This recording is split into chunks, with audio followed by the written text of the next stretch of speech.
Just a few weeks ago, Google announced that they were turning off support for third-party cookies on the Chrome browser. This move obviously is going to change how companies, including Google, track users on the internet. So does that mean Google is going to stop tracking you? Of course not. Google is replacing third-party cookies with something called FLoC, or Federated Learning of Cohorts. What is FLoC, or the Federated Learning of Cohorts?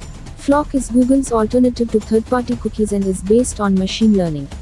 This will allow the browser, any browser, to anonymously study how users are browsing and then group them in cohorts.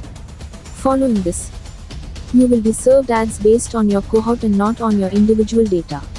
So, you are still going to be targeted with ads, but in a more anonymous manner. Google claims that this will improve user privacy since this federated learning happens on the user's device, and artificial intelligence-based learning involves sharing lesser user than what happens with third-party cookies.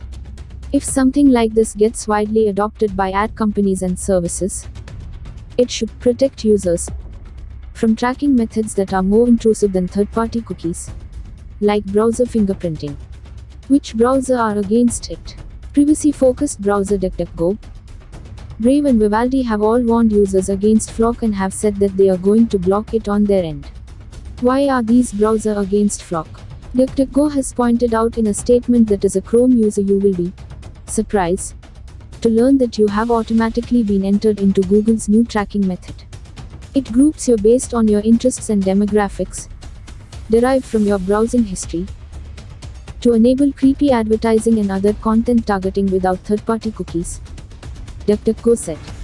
After a short trial period, Google decided not to make this new tracking method a user choice and instead started automatically including millions in the scheme. If you're reading this in Chrome while logged into a Google account, yes, that likely means you too. And if not now, then eventually, they added.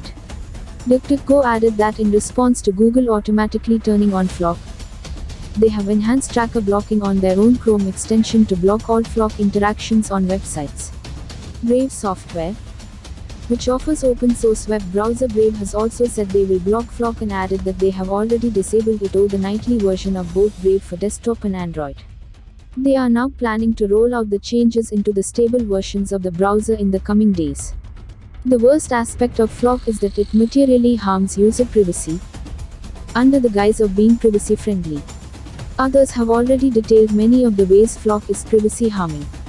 We note here just 3 aspects of FLoC that are particularly harmful and concerning. Brave CEO and co-founder Brendan Eich and senior privacy researcher Peter Snyder wrote in a blog post. Google's approach to determining whether a FLoC cohort is sensitive requires in most cases Google to record and collect that sensitive cohort in the first place. A system that determines whether a cohort is sensitive by recording how many people are in that sensitive cohort doesn't pass the laugh test, Eich added. Goorac News, subscribe for more.